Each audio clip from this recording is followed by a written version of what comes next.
আমি একটা কথাই বলতে চাই, বিজয়ী ছাত্রছাত্রীগুলোকে আমি বলতে চাই, যারা বিদায় নিচ্ছ দীর্ঘ 5-6 বছর এখানে স্যারেরা অনেক, তোমরা ভবিষ্যতে স্যারদের দেখা হলে এই যে প্রাইমারি টিচার, এই টিচাররা যে কত মূল্যবান, এই টিচাররা তোমাদের আঙ্গুল ধরে ধরে শিখিয়ে দিছে, এটা কিন্তু সারা জীবন মনে থাকে। তো যাই হোক, সেই দিকে লক্ষ্য রেখে তোমরা স্যারদের দেখা হলে সালাম কালাম, স্যারেরা কিন্তু তোমাদের কাছে কোনদিন টাকা পয়সা খাওয়া দাওয়া কোনো কিছু চায় না, চায় সম্মান।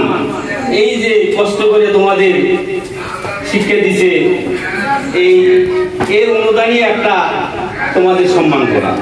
অনেকেই দেখা যায় স্কুল পার হয়ে যায়, স্যারদের দেখা হলে কাল্লা মাথা অন্যদিকে ঘুরে নিয়ে চলে যায়, কিন্তু একটা সালাম দেওয়ার ভয়ে সে ওইভাবে চলে যায়।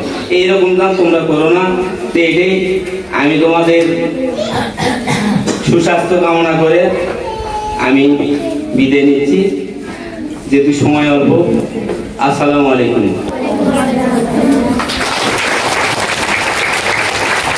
একটা স্টেজ পার হয়ে যা, তোমরা আরেকটা উচ্চতর স্টেজে বা আরেকটা একটা সামান্য কিছু কথা বলবো তোমাদের জন্য। তোমরা ভবিষ্যতের নক্ষত্র, তোমরা প্রাইমারি পাস করেছো। আসসালামু আলাইকুম।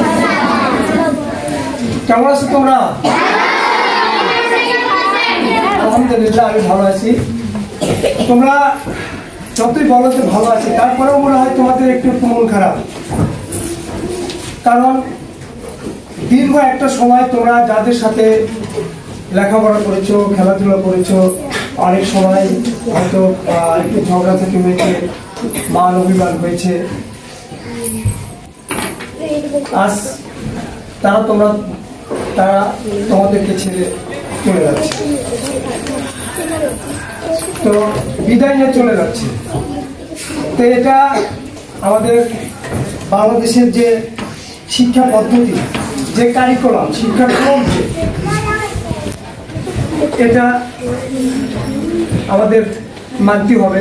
শিশু শ্রেণী থেকে পঞ্চম শ্রেণী পর্যন্ত এটা আমাদের প্রাথমিক শিক্ষা, তারপরে ষষ্ঠ থেকে দশম মাধ্যমিক, তারপরে রয়েছে কলেজ, বিশ্ববিদ্যালয়।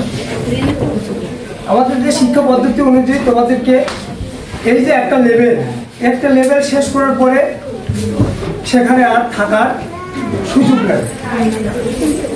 তো এই যে বিদায় নিয়ে চলে গেলে কিন্তু তোমাদের সাথে আমাদের যে সম্পর্ক, এটা কি শেষ হয়ে যাবে?